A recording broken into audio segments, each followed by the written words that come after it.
Hello and welcome to our broadcast. We are looking at part 2 of this 2-part broadcast on the state of Israel, past, present, and future.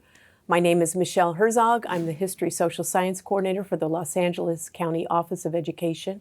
And we're presenting this 2-part series to assist educators as they move forward with implementing ethnic studies, which, as we know, is now a high school graduation requirement starting for the class of 2029-30.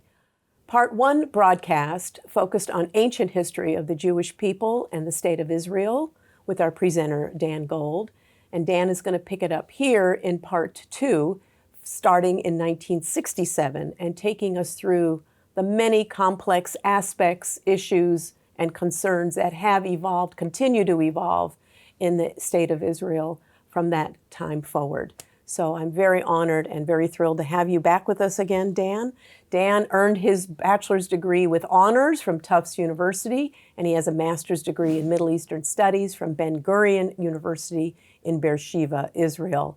He is a subject matter expert, which is why we invited him today, on Israel, the Middle East, anti-Semitism, community relations, and his dynamic and unique presentations on modern Israel, Israel-Palestine, Mideast geopolitics, anti-Semitism have benefited a wide range of audiences. He's been in the LA area as an educator, community leader for many years, and we are thrilled to have him come back for this second broadcast to just kind of explain, like we said, the dynamics, the complexities, the history, the details in very non-political, neutral ways to help us all understand what has happened in Israel then and continues to happen today to inform our work. So thank you, Dan, for joining us for Part 1 and now here for Part 2.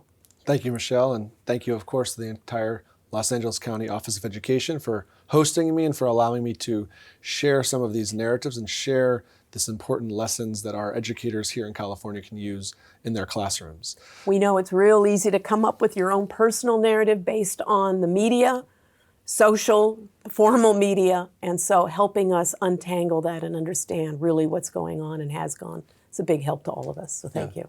Thank you, and I appreciate the opportunity to present as much of the narrative as we can get, which is, as we mentioned, from Part 1 all the way into the ancient history of the Jewish people, leading to the establishment of the State of Israel, and now for Part 2, when we look at the modern State of Israel, in the modern period, the most recent current events, how they tie directly back to the events of 1967. But at the same time, we'll understand that the Jewish history in the land also is a major factor into what's happening not only to the Israeli people, but to the Jewish people all over the world. So when we look at the modern state of Israel, the difference between the temple periods that we talked about in Part 1 is that the modern state of Israel was built to be a modern Jewish and democratic state of Israel. It was very important that it be democratic for its own sake and based on Jewish values. Mm-hmm. Now, Israel, when it established its independence, it had a Declaration of Independence where it outlined that all people, all citizens, Jewish or Arab, Jewish, Christian, or Muslim, would have the same rights. And you can only have that in a democracy. And so when we look at the democratic Jewish state of Israel, we're going to focus on 2 aspects that have existed and are developed and emerge and evolve until today. The first aspect is this idea of Jewish democracy and Jewish culture making up the state. And within the democracy, it's important to note that Israel created what we now call a European Parliament system of government. This is one body. The Hebrew word is Knesset, which translates to assembly. It's one legislative body made up of 120 members. The national vote is by party, and there could be as many parties that could get elected as possible. Some years there's even upwards of 13, 14, 15 different political parties that make up the government.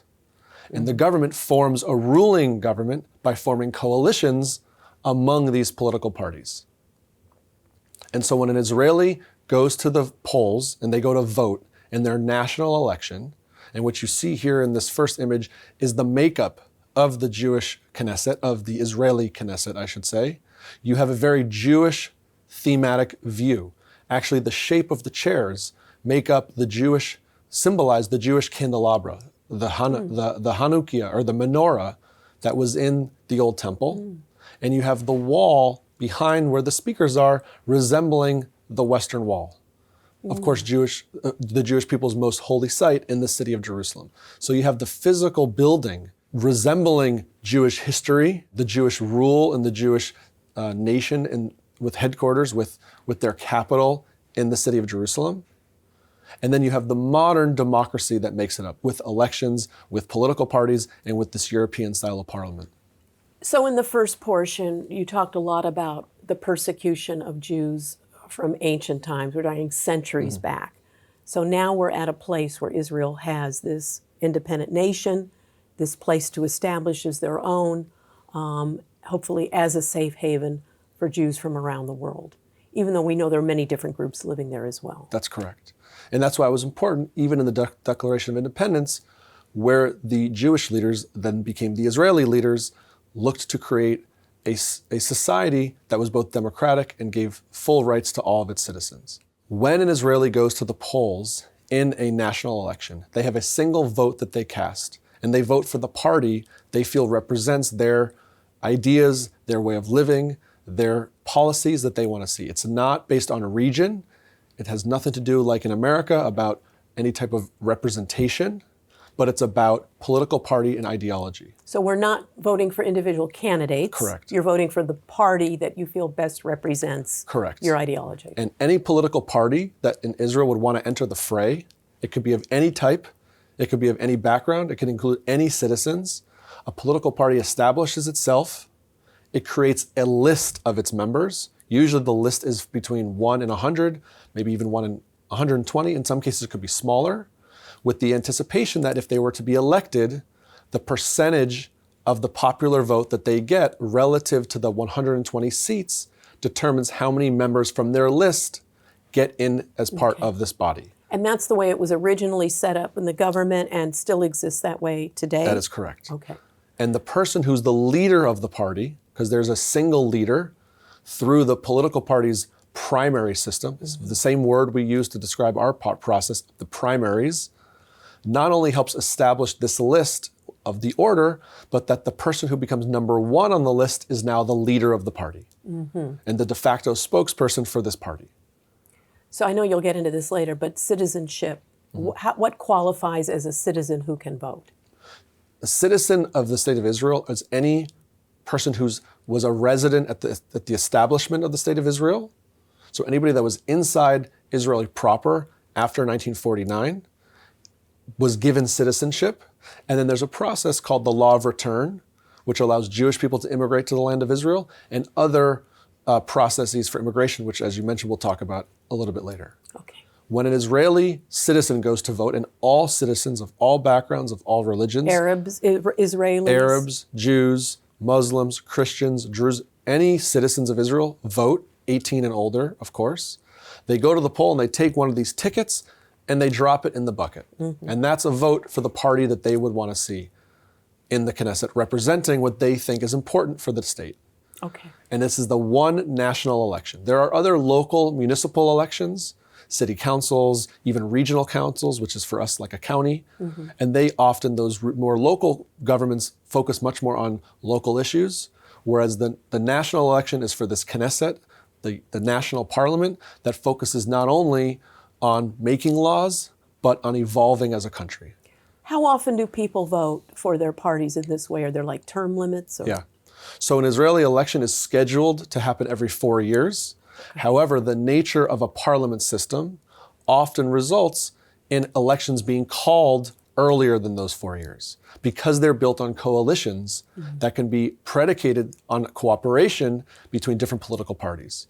And if the political parties after an election agree to cooperate and form a coalition, which I'll share a little bit more about in just a second, if they end up disagreeing even after they've become a coalition together, it can lead to a new election being called because the coalition can collapse.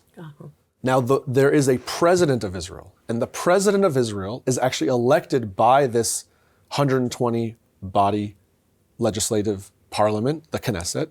They elect the president, and the president is, of course, the head of state. represents the nation all over the world on issues both domestic and international.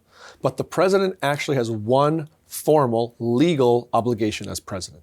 And that is at the end of any election, or after an election, I should say, when you look at the results and the different percentages of vote and how many members of each party have made it in to make up the 120 seats, the president needs to look at that data and determine which party and the leader of which party has the highest likelihood of forming a coalition with other similar parties. So at the end of an election, it's usually not the very same day, it could be a couple days or even a couple weeks later, the president will legally give the authority to one party head to negotiate with all other parties to form a ruling coalition that would be made up of a simple majority, so 61 seats or more. So if a political party gets 40 seats, the leader may be given the authority to negotiate to try to bring in 21 other members of the Knesset to form a ruling coalition. And that position is? The head would become the prime minister. Okay. So the president gives the authority to the leader of a party to establish the government, a coalition, and therefore he or she himself become prime minister. Interesting. Now it's important to note as well, Israel does not have a constitution. Israel does not have a basic constitutional law. And so as the Knesset rules as a coalition, oftentimes, especially as a young nation, they're making up laws as they go based on the evolution of society, based on time, based on new things happening in the world. That's why the role of the Supreme Court in Israeli society is so important. Because the Supreme Court is a balance in this democracy to the rule of the parliament. And so the Israeli Supreme Court is made up of 13 independent justices, which are elected through a body that's made up of different aspects of the legal world, some members of the parliament, some members of the legal community, some justices themselves. And there's a bench of 13 justices. And those justices would be assigned to rule from 3 at a minimum for a simple case that would get assigned 3 Supreme Court justices, or it could be all the way up to 11 or even 13 for much more important cases. So when these justices are selected by this independent body, you said, which makes up from legal experts, attorneys, and members of the Knesset. Correct. Do those appointments need to be approved by the Knesset, much like we do here? So in Israel, no. This body, which currently is made up of nine independent members, again, from these different aspects, once they've chosen and voted, that person becomes a Supreme Court justice. There's much debate internally within Israeli society about should there be a judicial reform. There's been many phases of judicial reform, in some cases trying to strengthen the role of the judiciary, and in sometimes, especially more recently, in the late 2020s, to maybe weaken or reduce the power that the justices have, because it's a balance between the justice and the legislature. And actually, regardless of where the reform stands, the Israeli Supreme Court justices have a mandatory retirement age. So they're cycling through justices a little bit more quickly than we're used to here in the United States. Because at a certain age, currently the age is 70, justices are forced to retire. Now, the role of the Supreme Court is not only there to balance the power of the legislature. Like a checks and balance. In some ways, many people would suggest the Supreme Court should have more power over the legislature. It does have the final say on the development of law and the rule of law. And a lot of reasons that people say this is so important is because in a democracy can only be successful if it ensures the rights of the minorities. And the minority can sometimes be determined by what we know make up minorities in terms of population size. If a group is just not represented with a large population. But in other cases, especially in a parliament system, a minority can be determined simply by not having representation in a government coalition. And that allows these checks and balances to help support the rights of all people, whether it's based on religion, based on background, based on sexual orientation, or what have you. Whatever makes up the minority, the Supreme Court is there to protect their rights. And we've seen in the news this little power struggle between the Supreme Court and the Knesset, and how much control each should have. We've seen that in the news as a source of conflict, even in the public sphere Correct. protests and things going on. Correct. And it's in recent years, it's been in recent months even to this recording, it's been a hot button issue within Israeli society. And the truth is, it's been very important at other periods of modern Israeli history as well.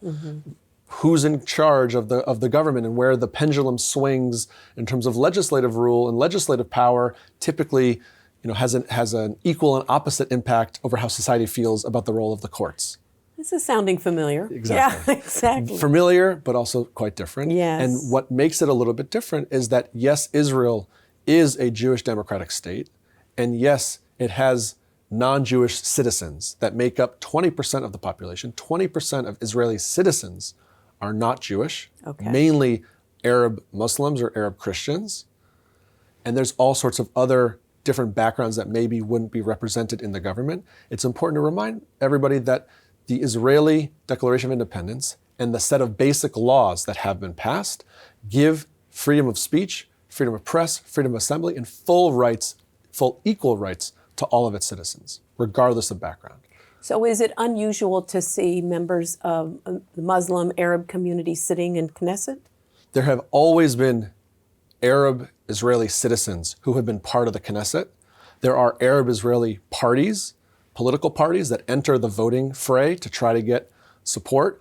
Only one time in most recent years has there been an Arab member of the Knesset that joined the ruling coalition.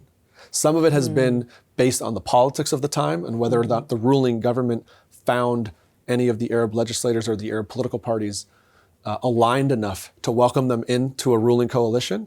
And sometimes it's been based on principle, where in fact the Arab members themselves wouldn't want to join any ruling Israeli government, even though they are Israeli citizens. They maybe saw themselves as a minority that wasn't fully represented even in any ruling coalition. Wow. And Israeli society is completely free.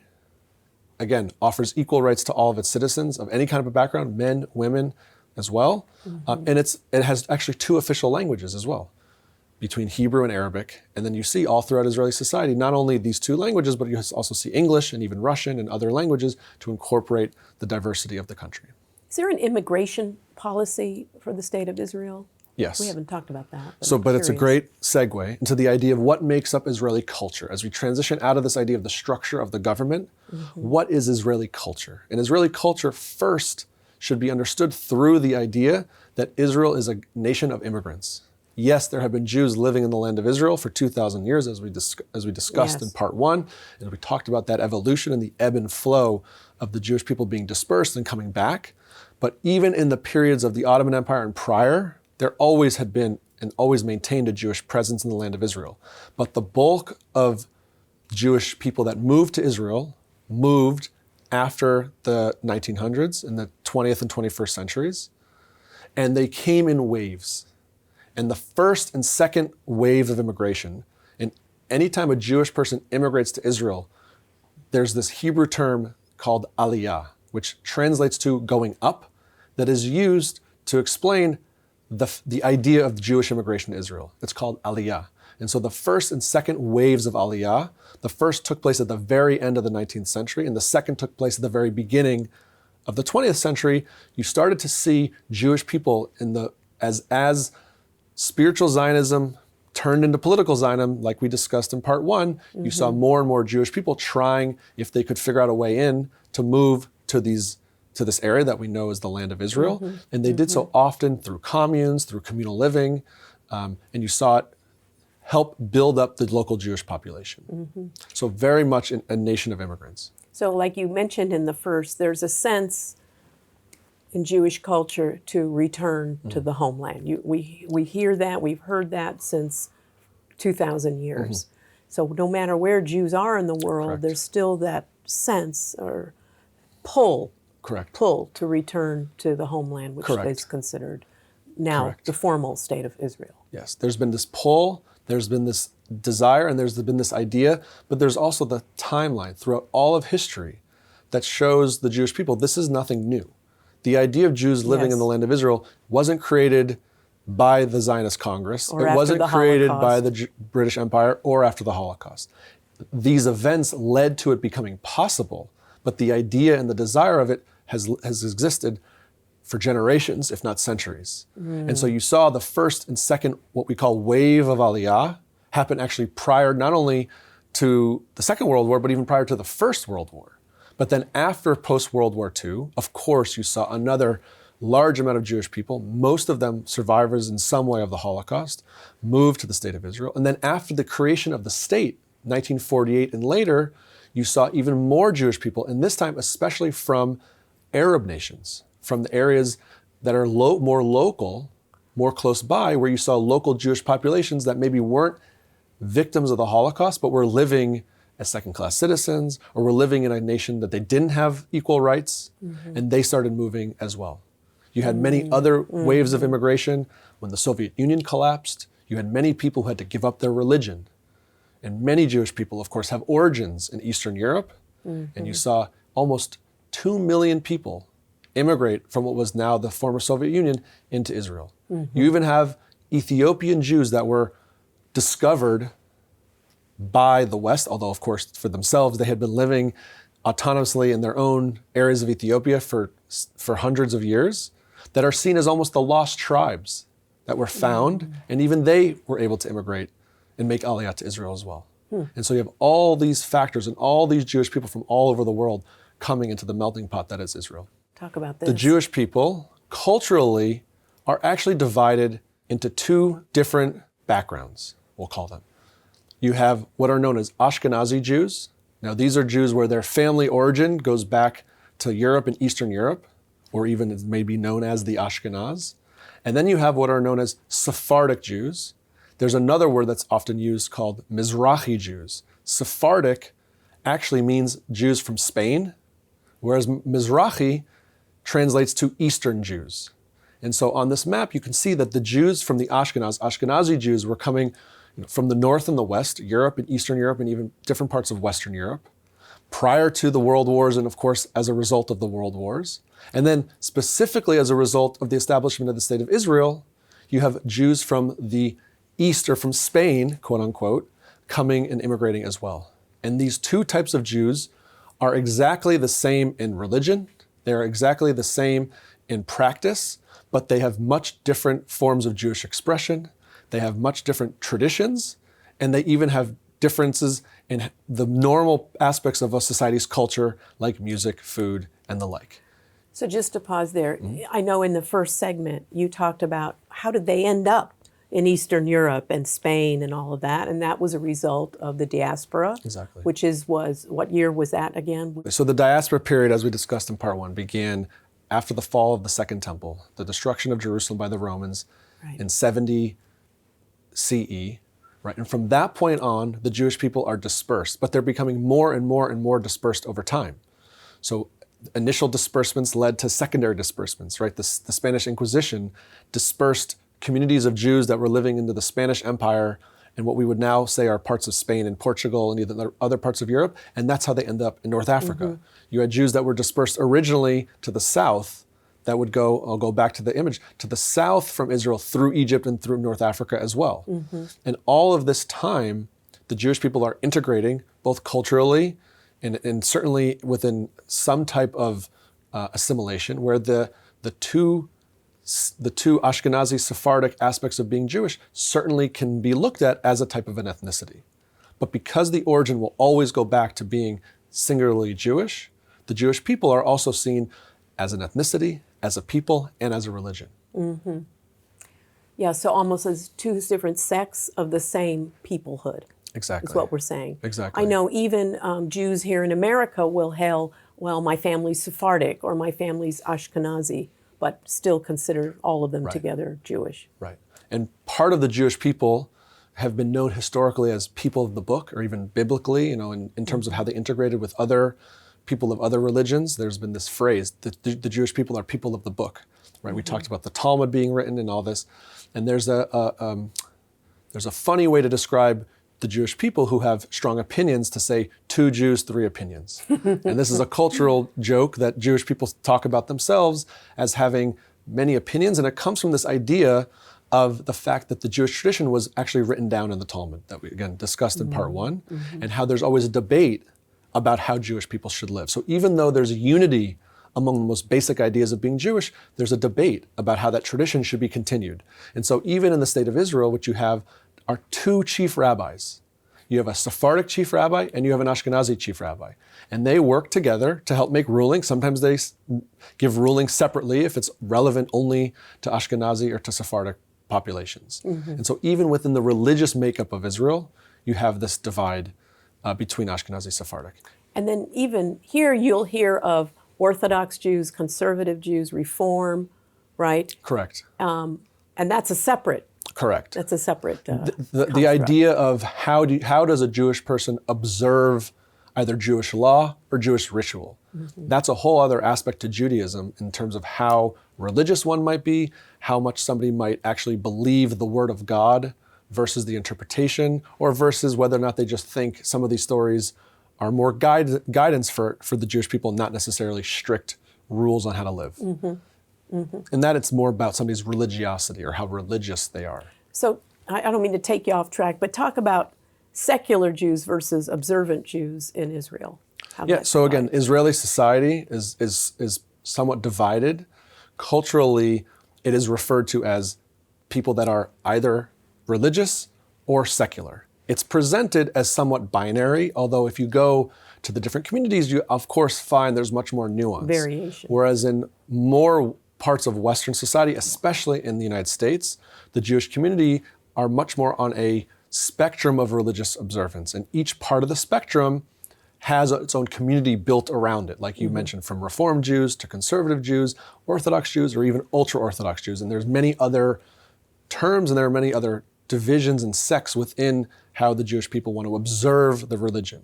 But inside Israel, because it's a Jewish state, and because things like Jewish holidays are also national holidays, being a secular Jew, in terms of your religion, you're still able to participate in a Jewish society because that's the way the state is run. Right.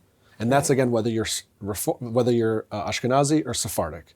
And here, lastly, you have some of the wonderful food that's made, Middle Eastern influence from all the different countries. That's a major aspect of Israeli society. Another significant development in modern Israel that makes a huge part of its culture is the idea that Israel has become a technological hub for the international community. Specifically with the development of the city of Tel Aviv and its surrounding areas, Israel has become known as the startup nation. There's many reasons why this has happened. A lot of it is because Israel is isolated, and isolation can lead to innovation. Because Israel has always been, since ancient times until today, seen as a global hub, and there's a lot of people interested in what's happening in Israel. It allows, even through the isolation, to work in a global idea and to connect with all aspects of the world. And you also have this idea that Israel being a small country, everybody's trying to help each other and take risks together. And that also feeds into innovation. And it's led to a very significant and robust startup culture and technological culture that really permeates all throughout society. So remind everyone again, really, how big is Israel? Right. So the population of Israel is right around 9 or 10 million total citizens, and the land size is about the size of New Jersey, relatively speaking. So when you look at this, it's a small country. As we know, everybody serves in the military by a mandatory draft. Men and women. Men and women. There are exemptions for different populations, but because everybody serves, there's a service element to the country as well, and it creates a lot more community among different populations from different parts of the country all at one time. So you talked about innovation. I was fascinated to learn about water being such a precious resource. It's a desert, but they have recycled ocean water, salt water that they have a system for, recycled wastewater that's now drinkable and usable. They seem to have more water than they need even. Yeah, so again, a lot of Israel's innovation comes out of the isolation, comes out of need. Because it's needed, the Israeli society has looked to these solutions. And so for water, yes, over 80% of all their drinking water comes from desalination plants all up along the coast of the Mediterranean. And they actually, we'll get to it in a little bit, but in their cooperation with their neighbors like Jordan, they even have desalination plants on the Israeli coast to give water to the neighbors as well. And so innovation has not only come out of a need, but it's created an opportunity for cooperation as well. Nice. Another important aspect of Israeli culture is once again the idea that 20% of all Israeli citizens are Arabs. And this idea that Arab Israeli citizens, of course, influence the culture.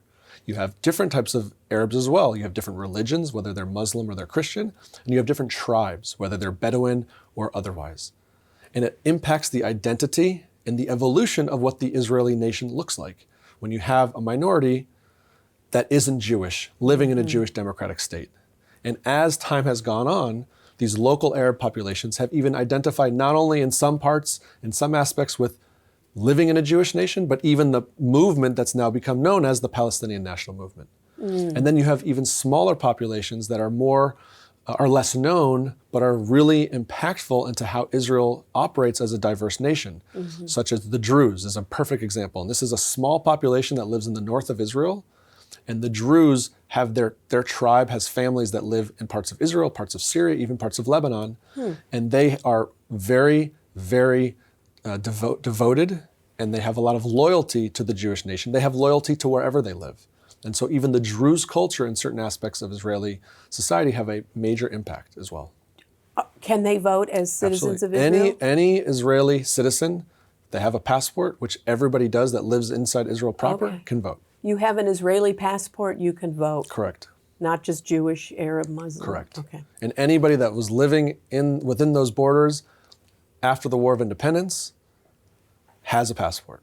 In more recent years, given the ongoing conflict, which we're going to talk about in a second, there's been a rise of Jewish nationalism, which values the Jewish side of Israel a little bit more over the democratic side of Israel. Not to say they were willing to deny ideas rights of democracy. However, they believe in certain aspects of pushing forward with the development and the growth of Israel as a Jewish nation in ways that have become different than how it was seen in the past. Yeah, this is where it gets really complicated. And this is where it's a good transition point, because this is where you start to hear the idea of something called settlements or settlers, right? These are oftentimes, although not always, but oftentimes ideologically driven Jewish people who want to live in these disputed territories with the idea that there is biblical and historical rights to the Jewish people. This is in areas of what we call the West Bank, which is officially now part of the Palestinian territories. It could be in cities like Hebron or Jericho, which have biblical roots for the Jewish people. And as time goes on and as some of these populations grow, they're gaining more and more influence within Israeli society. And I hear too the Palestinian viewing that as encroachment. So that's part of Yes, because the idea here is that we're walking through the development of the state of Israel, and we're about to get into this idea of conflict. The conflict is about land and identity and narratives. And so yes, as those things start to overlap, it just adds to how much more complicated even what already was a challenging conflict becomes. So the second here we go. aspect of modern Israel, going from 67 and more, and the part that most people hear about on the news, is this idea, as we were just saying, land, security, and conflict with the Arab and Muslim nations and with the local Palestinian people. And even those terms that I just used can mean a lot of different things. So we're going to try to walk through every aspect of it in a way that helps inform and that allows people to come to their own conclusions about the narratives that they hear. So since 67, there still has been ongoing war. There's been ongoing conflict between Israel and the neighbors, the Arab neighbors, and there's been conflict between Israel and the Palestinians that are living in these occupied territories, the Gaza Strip, the West Bank, and other places. You had, in 1973, the Yom Kippur War. This is, of course, where, similar to the Six-Day War, the Arab nations were cooperating amongst themselves, and this time they actually caught Israel by surprise. And they delivered a pretty strong militaristic blow to not only Israelis in terms of how much they killed many Israelis, they invaded and were on Israeli territory, but even to the psyche of the regional conflict. You have the first Lebanon War, which took place in Lebanon, where Israel was fighting the uprising of this Arab movement, the Palestinian movement that began as a movement in the late 70s and 80s, and Israel in trying to quell this uprising and quell this national movement that was fighting them, there was a war in southern Lebanon where the Palestinian leadership was operating out of. You have the first and the second intifada, which are the official markers of these Palestinian uprisings. The first intifada was in the late 80s into the early 90s, and the second intifada took place in the early 2000s.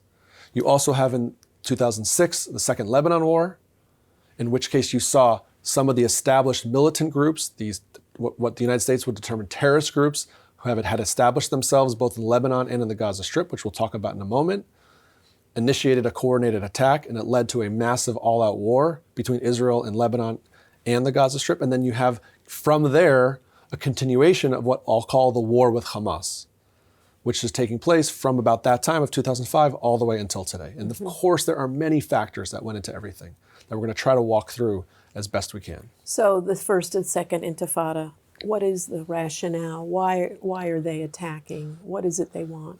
So again, it's very, very complicated, but it's also very, very delicate because the narratives mean so much to so many people, not only in terms of forming an identity, but also what conclusions somebody may draw. So the way I'll explain it is that the Arab people that were living in these areas, the Gaza Strip, the West Bank, after the Six-Day War, and we're going to talk about why this was the case in a second, they were nationless. They were not within Israeli proper, where they were given an Israeli passport after 49, and also the same not after 67. They also were not incorporated. While Egypt controlled the Gaza Strip and Jordan controlled the West Bank, they were not integrated as citizens of Egypt or Jordan, or even in parts of Lebanon either. And so they were nationless. And over time, this nationless group of Arabs who were getting encouraged by other Arab nations to rebel and to fight back against to reclaim that land they felt was theirs. By the 80s, they had established their own national movement, in which was called the Palestinian movement. And they established something called the PLO, the Palestinian Liberation Organization, with the idea built into their name to liberate the land. And so the first intifada was that first uprising, and you saw many of these Palestinian people living in places like the West Bank and Gaza, taking to the streets and fighting back against the Israeli soldiers that would have been in these areas.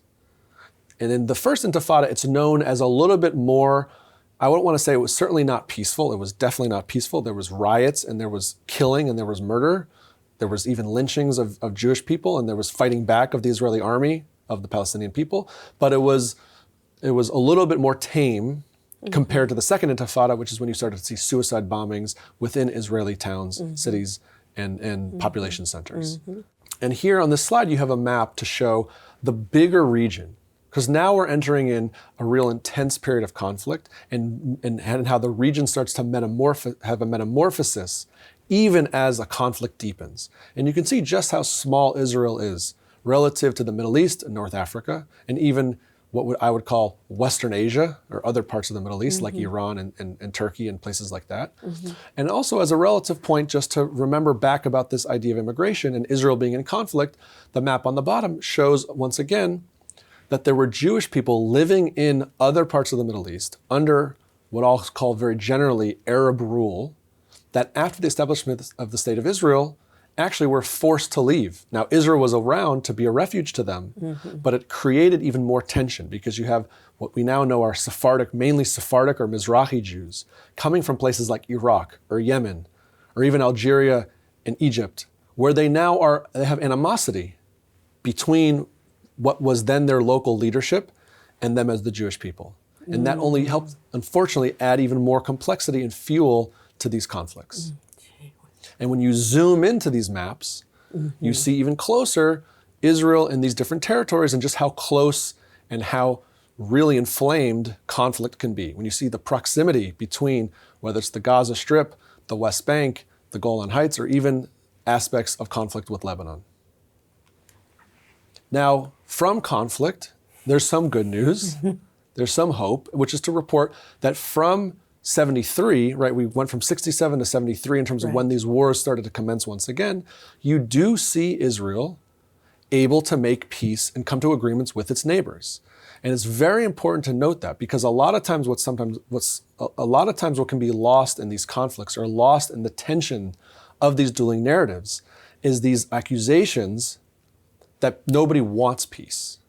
right? When you're talking about recognition among different people in conflict, you would say, oh, they don't want peace or they don't want peace. And for Israel's story, it's important to note that when possible, especially, again, in this post-1967 era of modern Israel, Israel was willing and wanting to make peace with its neighbors. First, in 1979, Israel comes to a peace agreement. Here you have the new president of Egypt at the time, Anwar Sadat, meeting with the Israeli Prime Minister Menachem Begin and, of course, US President Jimmy Carter to create a peace between Israel and Egypt. And this is known as a land for peace deal.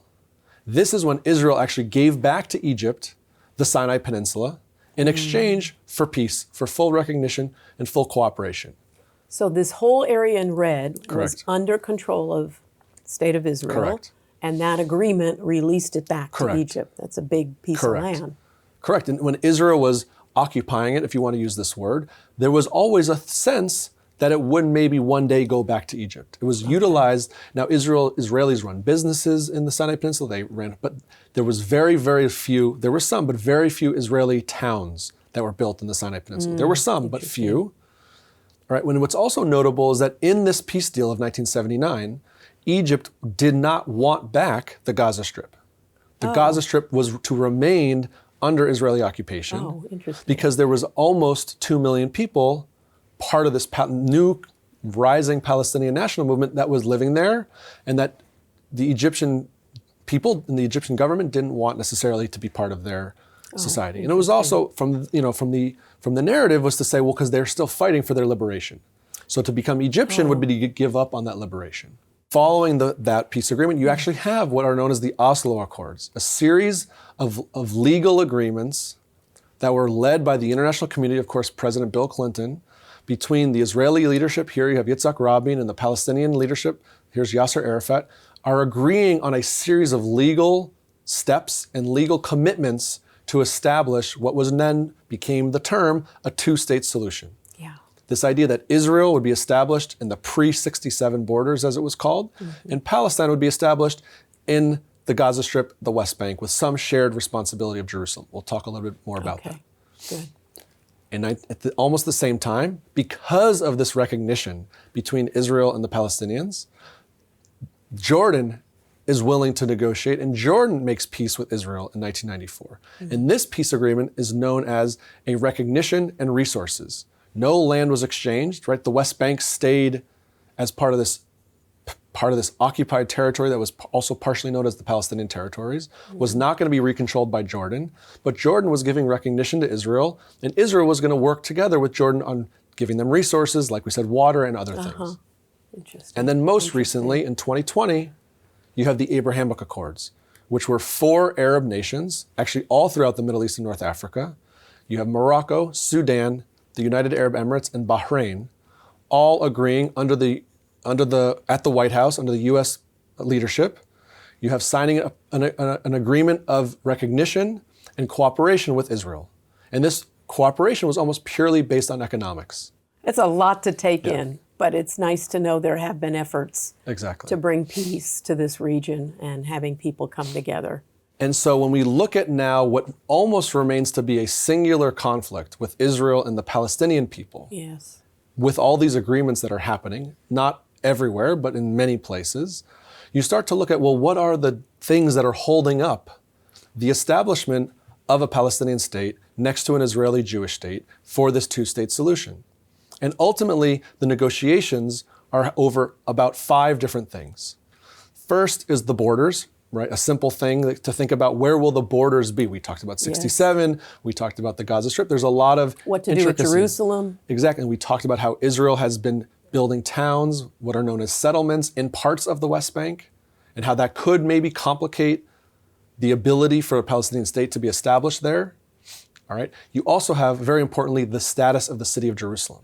If you remember back to part 1, we talked how in 1947, when the British initiated what was known as the British Mandate to divide the land originally, they were going to keep Jerusalem as an independent entity, because that was the knowledge of how complicated and how important it would be and how hard it would be to decide what to do with the city of Jerusalem. Should it be split? Half of it be part of Israel in the capital, half of it be part of Palestine. And so that needs to be negotiated. You also have this idea of, in a state of Palestine, how much of a military could they have? Now, the Israelis would say there needs to be a limited military given the long history of conflict, and the Palestinians would say it's pretty hard to have a country without a military. And so the idea of how to make that happen becomes part of the narrative. The fourth factor that's being negotiated and being part of the conflict is the status of refugees. We've talked about the idea of Arab populations being dispersed, all the way dating back to 1948 and the War of Independence, or as the Arab and Palestinian people would say, the catastrophe, the Nakba. So what happens to those some 700,000 Arab refugees? Now, there's a few factors that have complicated that even more than it already was complicated. The first is that the status, the legal status of the Palestinian refugees has been developed to be different than the legal status of any other refugee anywhere else in the world. Through the UN, there was the launch of something called the UNRWA, the United Nations Relief Workers Association, which was established specifically to take care of and monitor and help the Palestinian refugees. And in creating this institution, they actually changed the legal framework of what it means to be a refugee if you're Palestinian. The first thing is, it established that any country that a Palestinian refugee would be living in, whether it's in a refugee camp or otherwise, that nation was not obligated to absorb them as a resident. Whereas anywhere else in the world, any country that welcomes in a refugee, that refugee has to be given residency. That's the whole idea of being a refugee, is that you get assistance from wherever you're seeking refuge. Well, the Palestinians don't have that. And that was, on one hand, to help maintain their identity as a Palestinian, and for them, their right to return to what was once their home. The other legal difference is that given this new idea of what it means to be absorbed or not given residency, the children of a Palestinian refugee maintain the status of a refugee and are not given citizenship into the country they might be living in. Whereas any other refugee, again, if they seek refuge in another nation and then they have a child and that child is born in the country that they're seeking refuge in, they get citizenship in that country. So even in Israel, if they're refugees into Israel? So there are no Palestinian refugees living in the state of Israel, but they're living in these territories that are known as occupied territories, whether it's the Gaza Strip or the West Bank. Okay. And if they have children there, yes, will maintain that refugee status. And why that's complicated is because the number of refugees grows over time, not goes down.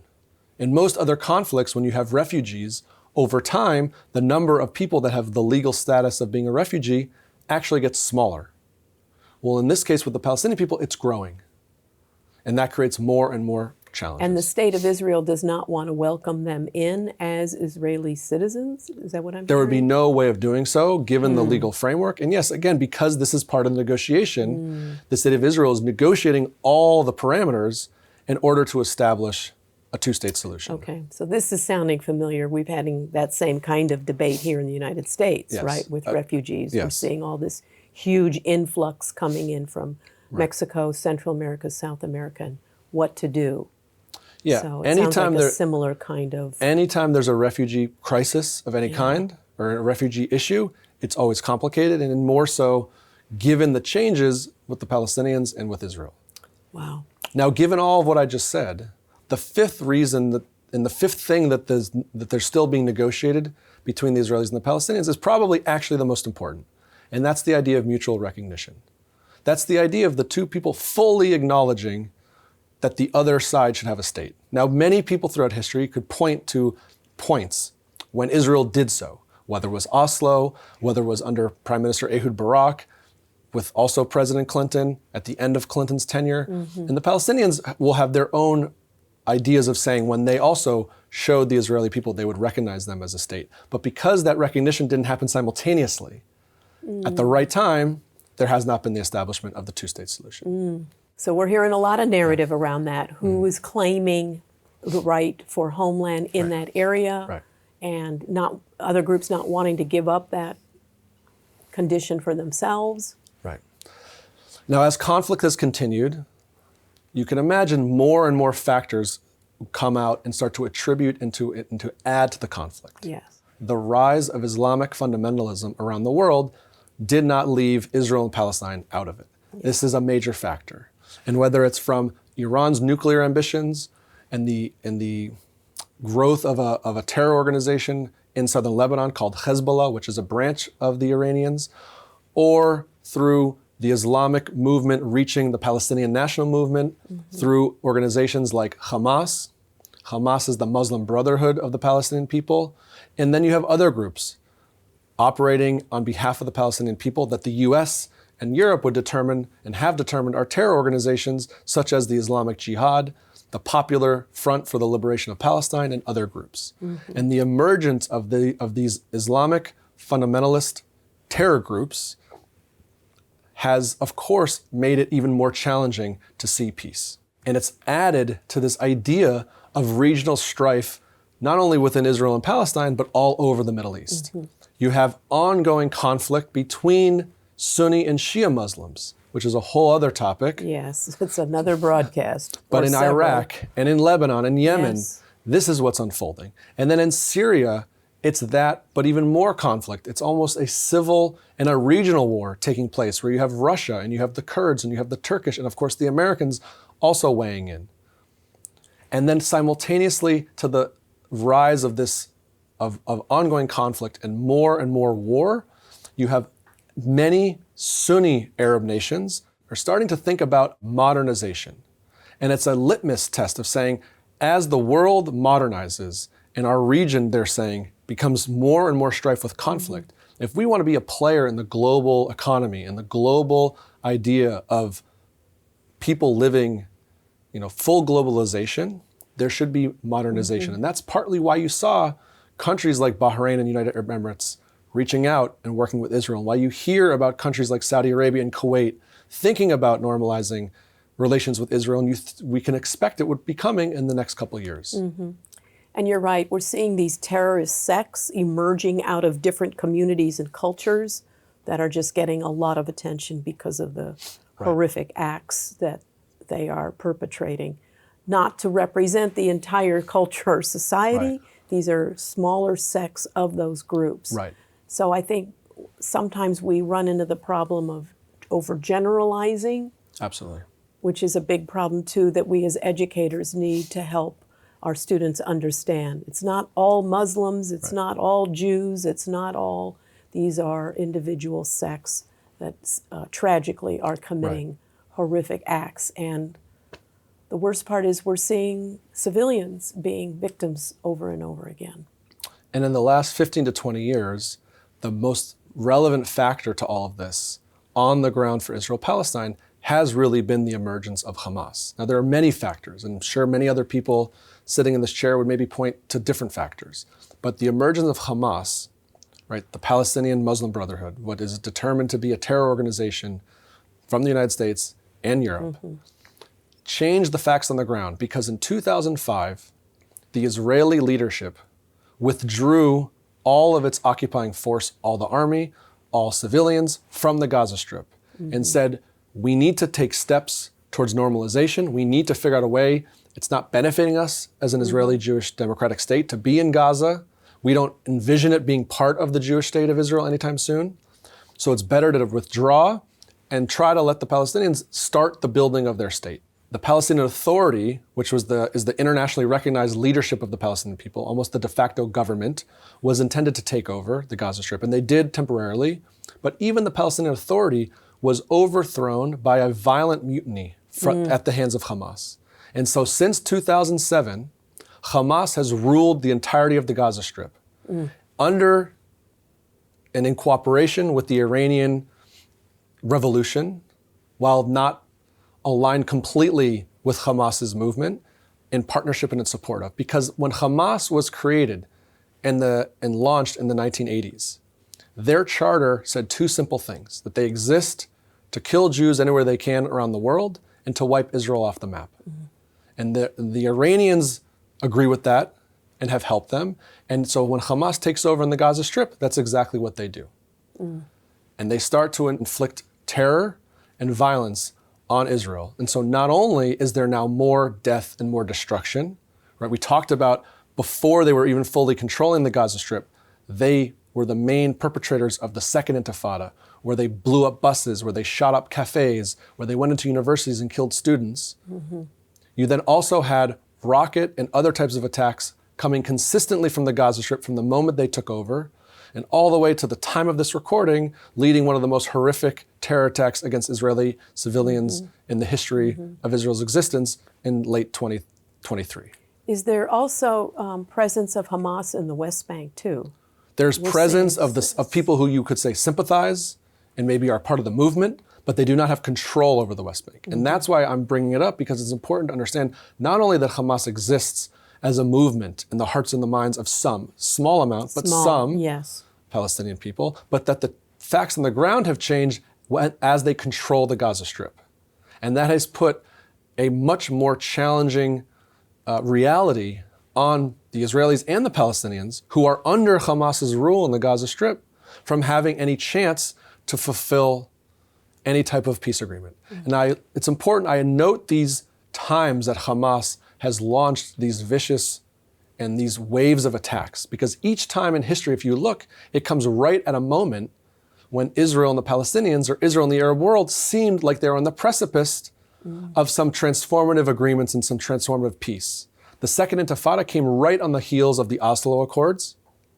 The rocket attacks and the other attacks that came in 2006 were the result and came directly after a reinvigoration of the Oslo Accords in the form of the roadmap to peace under George W. Bush and others. And then the most recent terror attack, the massacre of the southern Israeli communities in 2023, comes right after and right as it seems like Israel and Saudi Arabia and other nations close to Saudi Arabia are going to sign a historical peace and cooperation agreement.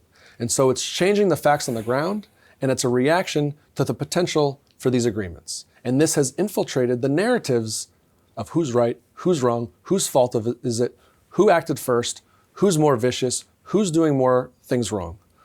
And as we look at the situation on the ground now for the Israelis and the Palestinians, it's a stare down, but it's a stare down of the most horrible, most devastating terms, because people are dying, people are not able to live their lives, there's no recognition, there's no trust, there's ongoing violence, and there are restrictions against the Palestinians, and there is a war against the Israelis. And how you move forward, when you look back at Jewish history, and you look at this Jewish narrative, we're at this moment of the Jewish people thinking about what the future of Israel will look like, and can it ever be living in peace, and the local population, the Arab nations, trying to figure out how to be a part of that future. It's very complicated, it's very complex, it's very challenging, and of course it's incredibly personal to so many people. Yes. And we hope that as our teachers and our students throughout California are incorporating any lessons and any learning about the Jewish people's history, about the history of the Arab people, and they look at the Middle East, they'll look at this from a broad timeline throughout history and what all of this means not only to Jewish people and the Jewish history and Jewish Americans, but also all the people that live in the region. So thank you, Dan, for trying to unravel so many of the mysteries, enlighten our audience and me of our past, our collective past, the struggles, the triumphs, the revelations, and the hope that hopefully we can all come around with, that we might find peace someday in the Middle East. So this concludes part 2 of our 2-part series on the state of Israel. We are glad that you are able to join us and watch. I certainly encourage you to go back and watch part 1 as well if you haven't had a chance. Because that will give you the total framework on the history of the Jewish people, beginning in ancient times, and all of the issues and events that have kind of led throughout time to where we are today, to understand thoroughly the state of Israel. As we are moving and helping with ethnic studies, you'll probably notice that this is a similar kind of conversation that we're having around all other groups that we're studying with students. African American, Native American, Asian Pacific Islander, Latino, Latina, Latinx, and so many other groups. Sikh groups, Muslim groups, Arab groups, LGBTQ, the whole aspect of intersectionality. The more we learn, the more we find that sadly, these events of strife and conflict are not just isolated to one, but to many. But fortunately, we have good people out there fighting the good fight for peace, creating hope, standing up as leaders, and leaders such as you, educators who are working to educate this next generation to stand up, do right, work toward peace, harmony, happiness for all people, regardless of race, ethnicity, gender orientation, any other aspects of how people identify for themselves. That's the goal of ethnic studies. This is one piece of it, and we're so glad that you're here and watching and committed to this very important work. Thank you.